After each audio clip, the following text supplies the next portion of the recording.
সদৌ অসম কৰ্মচাৰী পৰিষদৰ বৰ্ধিত কাৰ্যনিৰ্বাহক সভা অসমৰ আমাৰ আটাইৰে আৱেগজড়িত বিষয় এটা যি শ্ৰীমন্ত শংকৰদেৱ কলাক্ষেত্ৰ সমাজত অৱস্থিত শ্ৰী শ্ৰী মাধৱদেৱ এই আন্তৰ্জাতিক প্ৰেক্ষাগৃহত বৰ্ধিত কাৰ্যনিৰ্বাহক বিষয় এটাই যে অষ্টম দৰমহা আয়োগ অসম চৰকাৰে কেবিনেটত অনুমোদন দিছে। আমাৰ অসম চৰকাৰৰ অতিৰিক্ত মুখ্য সচিব অৱসৰপ্ৰাপ্ত শ্ৰীযুত সুভাষ চন্দ্ৰ দাস ডাঙৰীয়াৰ অধ্যক্ষতাত এখনি সমিতি গঠন কৰিছে আৰু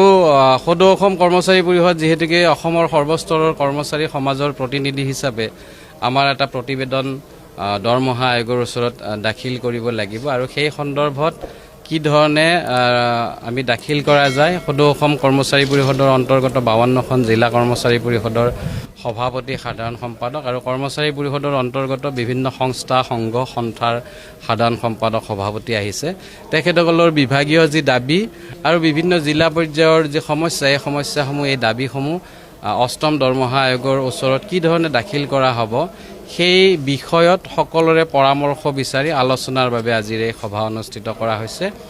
আৰু ইতিমধ্যে আজিৰ সভাত বিভিন্ন জিলা পৰ্যায়ৰ বিভিন্ন বিভাগীয় সংস্থা সংঘ সন্থাৰ বা বিভিন্ন শিক্ষক সংগঠনৰ সন্মানীয় সভাপতি সাধাৰণ সম্পাদকসকলে তেখেতসকলৰ মত ব্যক্ত কৰিছে। তেখেতসকলৰ বিভাগীয় যি দাবী বা সপ্তম দৰমহা আয়োগত যিসমূহ আখুৱা এই আখুৱাসমূহ যাতে অষ্টম দৰমহা আয়োগত ৰৈ নাযায় সেই সন্দৰ্ভত বিতংভাৱে পৰামৰ্শ আগবঢ়াইছে। সকলোৱে খুব সুন্দৰ সাৱলীল আলোচনা হৈছে আৰু আমি আশাবাদী যে আলোচনাৰ অন্তত আমি সকলোবিলাক একত্ৰিত কৰি আমি এখন দাবী চনত প্ৰস্তুত কৰিম। অসমৰ যি অষ্টম দৰমহা আয়োগ এই আয়োগক আমি এই প্ৰতিবেদন দাখিল কৰিম আৰু আজিৰ সভাৰ পৰা এটাই বাৰ্তা এটাই দাবী এটাই আহ্বান যে অসম চৰকাৰৰ অধীনস্থ সকলো শিক্ষক কৰ্মচাৰীৰ যি দৰমহা সংশোধনীৰ ব্যৱস্থা এই অষ্টম দৰমহা আয়োগৰ জৰিয়তে হ'ব আৰু আমি বিচাৰিছোঁ যে এই সংশোধিত দৰমহা 1 জানুৱাৰী 2026 পৰা যাতে কাৰ্যকৰী হয়। কাৰণ কিয় সপ্তম দৰমহা আয়োগ আমাৰ 1 জানুৱাৰীৰ পৰা হ'ব লাগিছিলে 1 এপ্ৰিলৰ পৰা হৈছে 3 মাহ আমাৰ কৰ্মচাৰী সমাজ বঞ্চিত হৈছে আৰু আমি সকলোৱে জানো যে সৰহ সংখ্যক মানুহৰে জন্ম তাৰিখ ডিচেম্বৰ জানুৱাৰী ফেব্ৰুৱাৰী মাৰ্চৰ ভিতৰত থাকে অফিচিয়েলি গতিকে ৰিটায়াৰমেণ্টৰ সময়টো জানুৱাৰী ফেব্ৰুৱাৰী মাৰ্চৰ ভিতৰতে বেছি হয়। গতিকে জানুৱাৰীৰ পৰা এফেক্টটো নাপালে কোনো কাৰণত সেই মানুহখিনি অষ্টম দৰমহা আয়োগৰ লাভালাভ নাপাব। গতিকে আমি অসম চৰকাৰক আৰু দাবী জনাইছোঁ আৰু বা অনাগত দিনতো পে কমিশ্যনক দাবী জনাম যে এই যি অষ্টম দৰমহা আয়োগৰ যি প্ৰতিবেদন বা পৰামৰ্শৱলী এই পৰামৰ্শৱলী 1 জানুৱাৰী 2026 পৰা যাতে দৃঢ়ভাৱে কাৰ্যকৰী হয় আৰু সপ্তম দৰমহা আয়োগত বিভিন্ন বিভাগীয় পৰ্যায়ত বহুত আখুৱা ৰৈ গৈছে। বিশেষভাৱে আমাৰ কেজুৱেল মাষ্টাৰ ৰোল ফিক্স পেকে ধৰি বিভিন্ন ডিপাৰ্টমেণ্টৰ বহুত আখুৱা ৰৈ গৈছে। আমাৰ শিক্ষকসকলৰ বহুত আখুৱা ৰৈ গৈছে। আমাৰ বিভিন্ন পৰ্যায়ৰ শিক্ষকসকলে 8,700 টকা গ্ৰেড পে লৈ তাৰপিছত আকৌ উভত হ'বলগীয়া পৰিৱেশ হৈছে। এই পৰিৱেশবিলাক এই আহুকাল এই যিটো বিশৃংখলতা বৈষম্য এই বৈষম্যবিলাক যাতে অষ্টম দৰমহা আয়োগত নাথাকে, সকলোৱে যাতে দৰমহা পায় আৰু অষ্টম দৰমহা আয়োগৰ প্ৰতিবেদন আমি এই ধৰণে হোৱাটো বিচাৰিছোঁ যে কেন্দ্ৰীয় চৰকাৰৰ সমহাৰত নহয়, কেন্দ্ৰীয় চৰকাৰৰ সমানভাৱে অসমৰ ৰাজ্যিক চৰকাৰৰ শিক্ষক কৰ্মচাৰীসকলকো দৰমহা আদায় দিয়ক, সমান হাৰত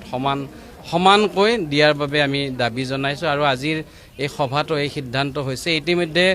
বিভিন্ন বিভাগীয় কৰ্তৃপক্ষ বিভিন্ন বিভাগীয় সংস্থা সংঘসমূহৰ সভাপতি সম্পাদকে তেখেতসকলৰ পৰামৰ্শ দিছে আৰু পৰৱৰ্তী সময়ত আজি যদি কোনোবা আহিবও পৰা নাই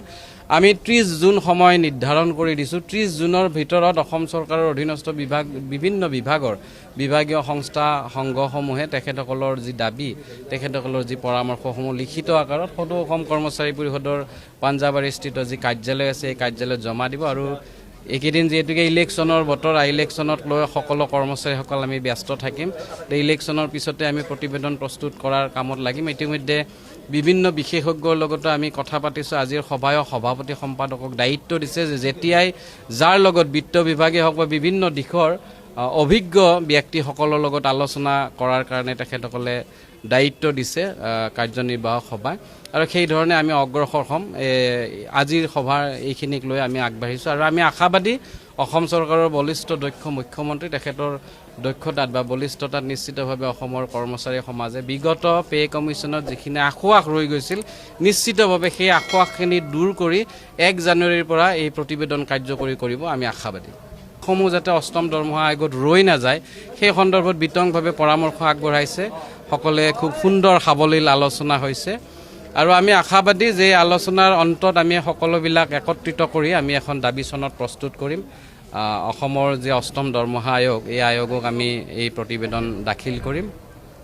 আৰু আজিৰ সভাৰ পৰা এটাই বাৰ্তা এটাই দাবী এটাই আহ্বান যে অসম চৰকাৰৰ অধীনস্থ সকলো শিক্ষক কৰ্মচাৰীৰ যি দৰমহা সংশোধনীৰ ব্যৱস্থা এই অষ্টম দৰমহা আয়োগৰ জৰিয়তে হ'ব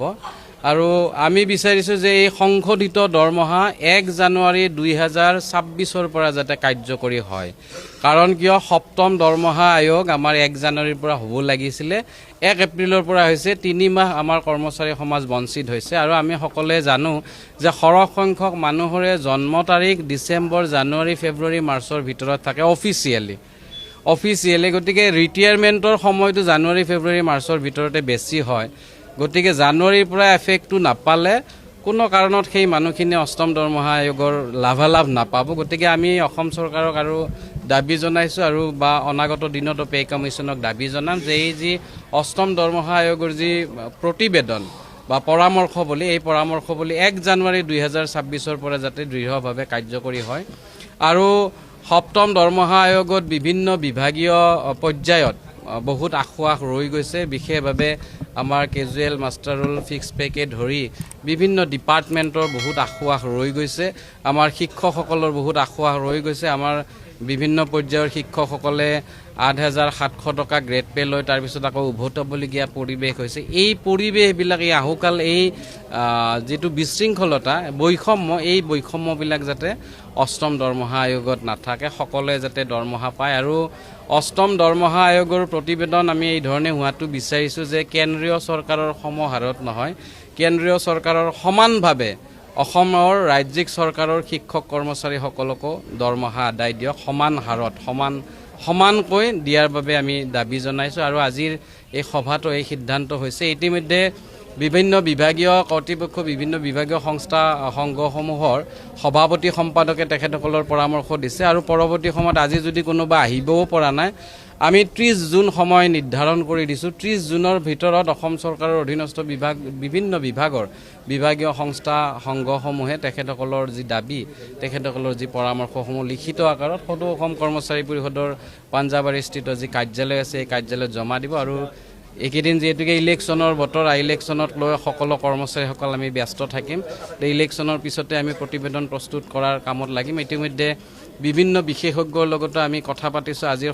সভাপতি সম্পাদকক দায়িত্ব দিছে যে যেতিয়াই যাৰ লগত বিত্ত বিভাগে হওক বা বিভিন্ন দিশৰ অভিজ্ঞ ব্যক্তিসকলৰ লগত আলোচনা কৰাৰ কাৰণে তেখেতসকলে দায়িত্ব দিছে কাৰ্যনিৰ্বাহক সভাই আৰু সেই ধৰণে আমি অগ্ৰসৰ হ'ম আজিৰ সভাৰ এইখিনিক লৈ আমি আগবাঢ়িছোঁ আৰু আমি আশাবাদী অসম চৰকাৰৰ বলিষ্ঠ দক্ষ মুখ্যমন্ত্ৰী তেখেতৰ দক্ষতাত বা বলিষ্ঠতাত নিশ্চিতভাৱে অসমৰ কৰ্মচাৰী সমাজে বিগত পে কমিশ্যনত যিখিনি আঁসোৱাহ ৰৈ গৈছিল নিশ্চিতভাৱে সেই আঁসোৱাহখিনি দূৰ কৰি 1 জানুৱাৰীৰ পৰা এই প্ৰতিবেদন কাৰ্যকৰী কৰিব আমি আশাবাদী